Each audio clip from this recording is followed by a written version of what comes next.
I was listening to this podcast called Pints with Aquinas, Matt Fradd. And he had on this young lady who was talking about struggles with sexual sin. And so the whole point of the episode was that sometimes women struggle with this too.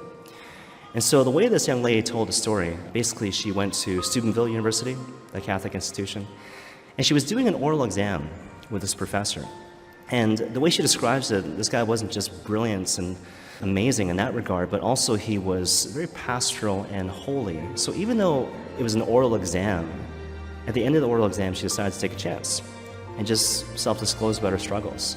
And the way she framed her particular fear was like, okay, Professor, I feel like because I've been struggling so much with this particular area of my life, I feel like, therefore, I don't have the capacity to love in the way that God calls me to love or in the way that I want to love.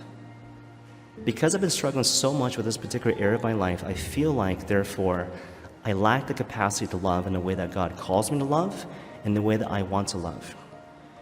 And how she tells the story is that at that point, the guy kind of paused and he looked down and he was praying to it for a second.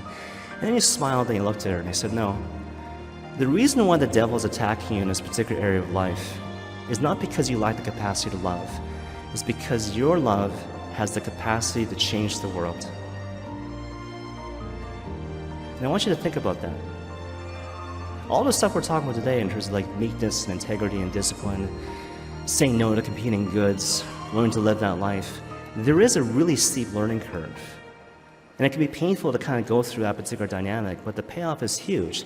And again, here's the point. Even right now, you have enormous power. And all you're learning how to do is to channel those things in the direction of the few things the Lord wants you to do carefully and well. And when you do that, you can change the world.